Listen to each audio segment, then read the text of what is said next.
Hi, my name's Kara-Leah Grant and I'm the editor and founder of the Yoga Lunchbox. Okay, so today I'm here to share with you 5 strategies for creating, maintaining and sustaining a home yoga practice. This is something I know a whole lot about. I've had a home yoga practice now for about 8 years, give or take, and I've been pretty consistent at maintaining it through some fairly stressful situations. So I know some of you think you're too busy, you've got too much going on, but you know what? There is always time to practice yoga when you make it so, okay?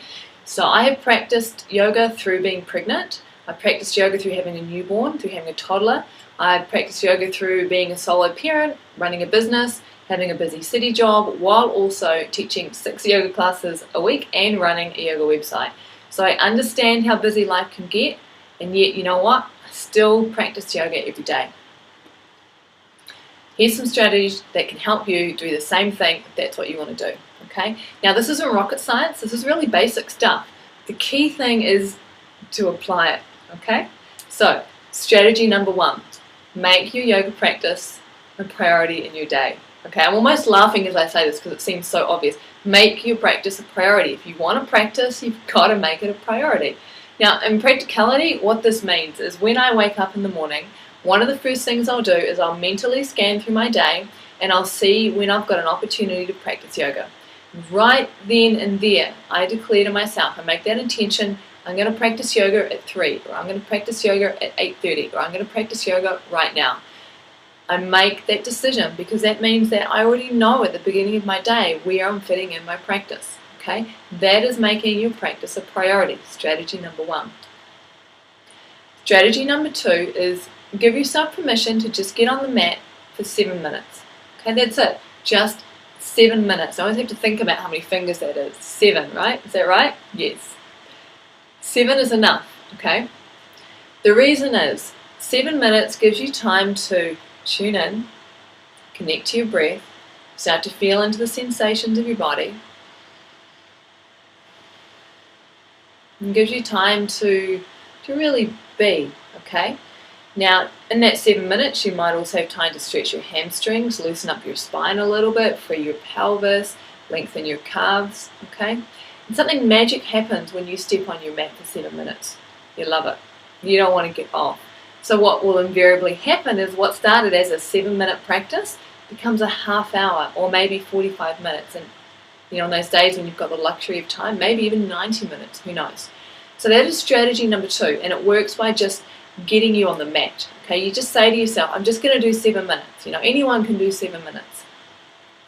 Strategy number 3 is to start with what you know.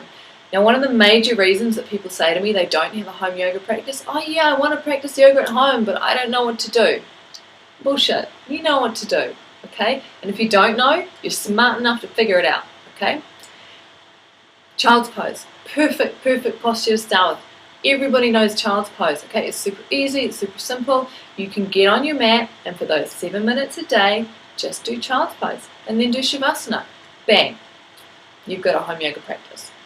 And what will happen? If you do child's pose and shavasana every day for 7 minutes, say 7 days in a row, you'll get to the point where you want to do something else. Because you want to do something else, you will do the research or the learning required so you can do something else, okay? You'll look at a book. You'll go online, you'll watch a video, you'll talk to a teacher, you'll pay extra attention in class. So starting with what you know as you know it is enough, and that is key. That's strategy number 3.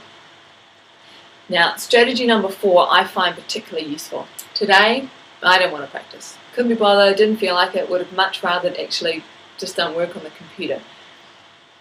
I said, oh, I'll just take a break and I'll put on some music. See, for me, music is a ritual, and I always or quite often use music to practice yoga.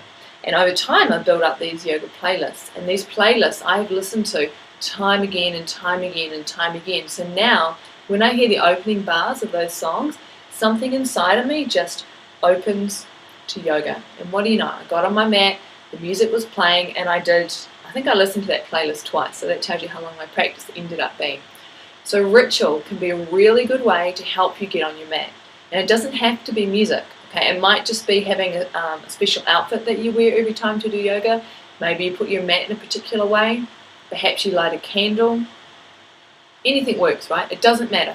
The key thing is when we use ritual, when we decide that I will do this every time before I practice, you're creating a positive samskara in your body-mind interface, okay? So a samskara is an impression or a habit. So when you do this thing, then the body, the mind thinks, oh yes, yoga's next, okay? So you're helping to create this flow into yoga. That's strategy number 4, ritual. Strategy number 5, this is one of my favorites, and this is something I'm really passionate about. So yoga is not just asana or physical postures, okay? Yoga is far more than just doing physical postures on the mat. And when you broaden your definition of yoga, you give yourself permission to use all of these other yogic tools in order to experience yoga, which in its fullest expression is a state of being, okay?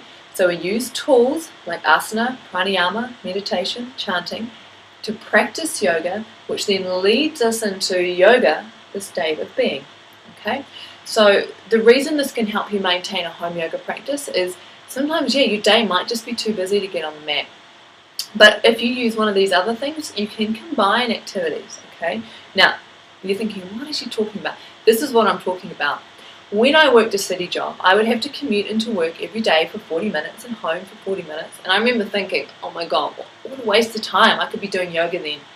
And then I realized I can do yoga then. So I would chant, okay? That's right. I would get on the bus and I would sit down in a nice meditative position with my feet grounded and my spine nice and straight. And I would silently chant a mantra to myself for the whole 40 minutes, okay? Now that was quite a practice because there's a lot going on a bus going into a city, okay? By the time I got off the bus, after 40 minutes of a chanting practice, I would feel calm, clear, and grounded. And I'd already done a 40-minute practice, okay? So by broadening your definition of yoga to include these other tools and practices, then you give yourself things that you can do on those days you're super busy. Another quick little favorite of mine is Yoga Nidra. Okay, Yoga Nidra is a recorded meditation that you will listen to, and I often do it on super busy days when I go to bed at night. Okay, sometimes it's the only yoga I might have done that day, but Yoga Nidra is powerful. By lying down, putting my headphones on, doing a 20-minute Nidra, I'm like, yeah, I'm maintaining my practice. Okay. So those are our 5 strategies, and they will help you to create, maintain, and sustain a home yoga practice. So just to revisit them, number 1, you have to make yoga a priority in your life. You care about it, you want to do it, and you make sure that you do. Number 2, give yourself permission to just get on the mat for 7 minutes. Invariably, you'll end up staying longer. Okay, but for those really tough days, you know what? 7 minutes is long enough. You've still done yoga. Start with what you know. You don't have to know a whole lot. You don't need to be able to sequence these amazing 90-minute routines or anything. You just need to start with what you know. The most important thing is your breathing. Okay? Breathe on your mat. Number 4, use ritual. And whatever that ritual is up to you. But by always starting your practice in the same way, then it means that you only have to think about doing that start, and you will naturally flow into yoga. And number 5, which is probably my favorite one, broaden your definition of yoga. Start making it a more integrated part of your life. So you recognize that meditation, chanting, pranayama, yoga nidra, all of these things are tools that we use to practice yoga, which takes us into yoga, the state of being. Okay? So these strategies are something that I look at far more in depth, and I take you through some worksheets and get you to really workshop your life so that you can come up with a strategy to support your home yoga practice. And I do this in my book, 40 Days of Yoga, Breaking Down the Barriers to Home Yoga Practice. It's launching on January 31st. If you're interested in finding out more about the book, more about me, more about yoga, just head over to theyogalunchbox.co.nz. I hope to see you there. So I'm Kara-Leah Grant, and yes, I practice yoga every day.